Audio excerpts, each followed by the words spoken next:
coding projects by me. My goal was to make a game where you guess a random number from 1 to 10. To make a game where you can play rock, paper, scissors with the computer. A game where you choose a path during an adventure.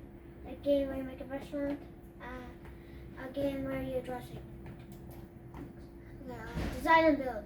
In my adventure game, you choose a path and try to get the correct path until the end. On each question, there will be a dead end.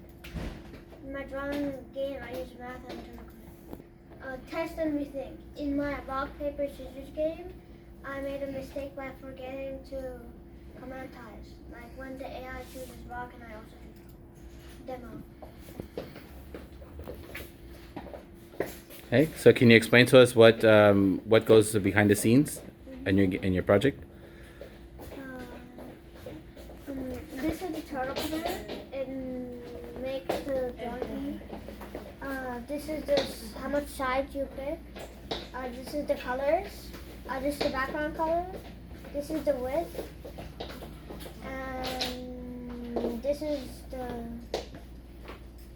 shape coding math thing. Okay.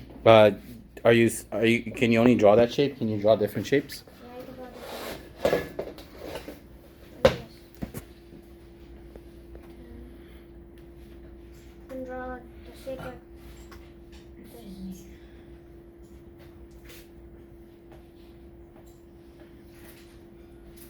Okay. And so it draws that shape multiple times, right? Yeah. Okay, that's good. Does anyone have any questions for him? No? What was your favorite project? This one? Yeah. Why? Looks cool. The others just write stuff on the cover. So it's because of the graphics. Okay, sounds good. All right, awesome. Let's give him a round of applause.